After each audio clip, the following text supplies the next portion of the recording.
আসসালামু আলাইকুম প্রিয় ফুটবল ফ্যান্স।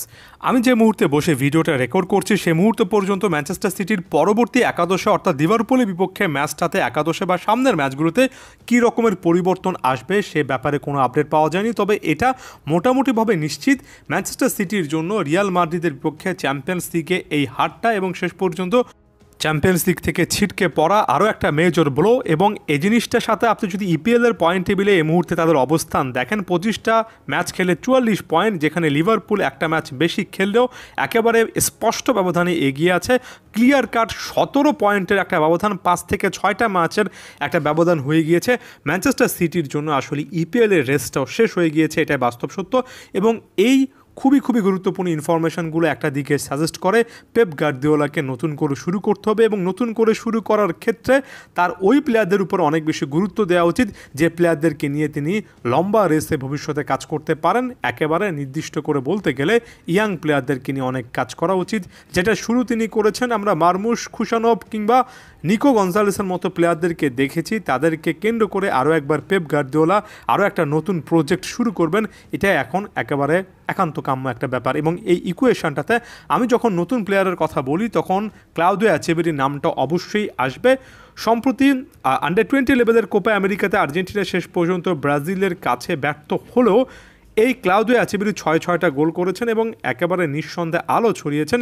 ব্যাপারটা শুধুমাত্র এটা নয়, রিসেন্টলি আমরা এই জিনিসটাও জেনেছি যে পেপ গার্দিওলা ক্লাউদিও এচেভেরিকে ম্যানচেস্টার সিটিতে ডেকেছেন, এবং এই সপ্তাহে ম্যানচেস্টার সিটিতে যুক্ত হওয়ার একটা কথা রয়েছে। ফ্যাব্রিজো রোমানোর আমরা টুইট দেখেছি, যদিও এই জিনিসটা ক্লিয়ার নয়। আমি আরও একবার স্পষ্টত বলছি, এই ডাকাটার মানে কি আসলে ক্লাউদিও এচেভেরি নিকট ভবিষ্যতে আসলে অভিষিক্ত হয়ে যাবেন, নাকি আমাদেরকে অপেক্ষা করতে হবে শেষ পর্যন্ত লোন ডিলটাই ম্যানচেস্টার সিটি অ্যাক্টিভেট করবে। এখনও ফাইনাল ডিসিশনটা কিন্তু চূড়ান্ত নয়, তবে আশা করছি পেপ গার্দিওলা এক্ষেত্রে ক্লাউদিও এচেভেরিকে দলের সাথে রেখে অল্প কয়েকদিনের মধ্যেই অভিষিক্ত করার একটা পথই বেছে নেবেন, কারণ এই মুহূর্তে আমার কাছে মনে হয় এটাই বেস্ট পসিবল একটা সলিউশন।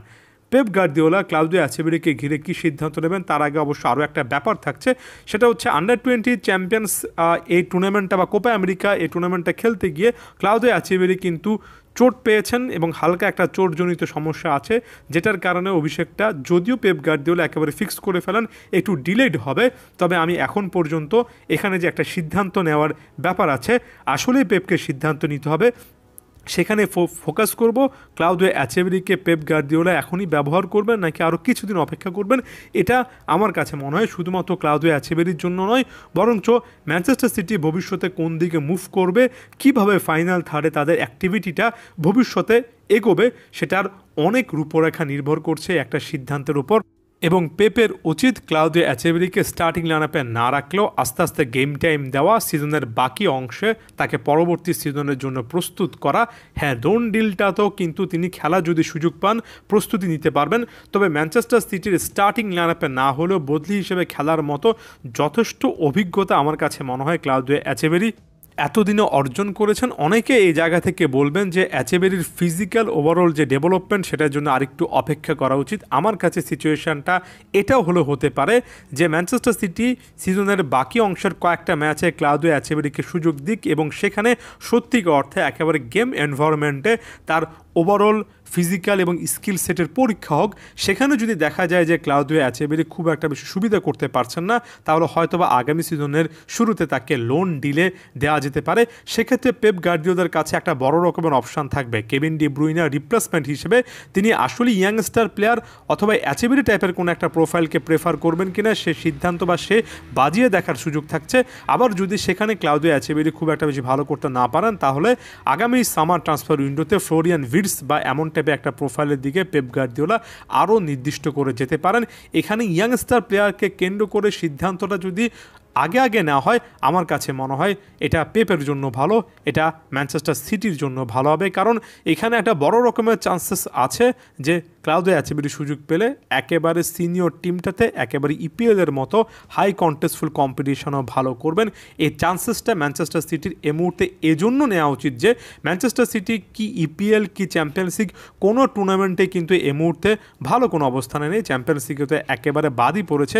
এই সময়টাতে আপনি সিজনের বাকি অংশে যেহেতু ট্রফি জয়ের সুযোগ অনেক অনেক কম, অনেক ক্ষেত্রে ইম্পসিবল, এই সময়টাতে ইয়াংস্টার প্লেয়ারদেরকে নিয়ে আপনি যত বেশি কাজ করবেন, যত বেশি সুযোগ দেবেন, আমার কাছে মনে হয় ইয়াংস্টার এই প্লেয়ারদের ভবিষ্যতের জন্য, দলটার ভবিষ্যতের জন্য দুই দিক থেকে একেবারে উইন উইন সিচুয়েশন। তাই ম্যানচেস্টার সিটির বর্তমানের প্রেক্ষাপট, বর্তমান অবস্থার প্রেক্ষিতে বলছি, ক্লাউদিও আচিয়েবেরি টু ম্যানচেস্টার সিটি একেবারে জার্সিতে দেখার মতো সময় কিন্তু আমার কাছে মনে হচ্ছে চলে এসেছে। আমার কাছে তো মোক্ষম সময় এটাই। আপনি কি ভাবছেন অবশ্যই জানাবেন। ধন্যবাদ সবাইকে।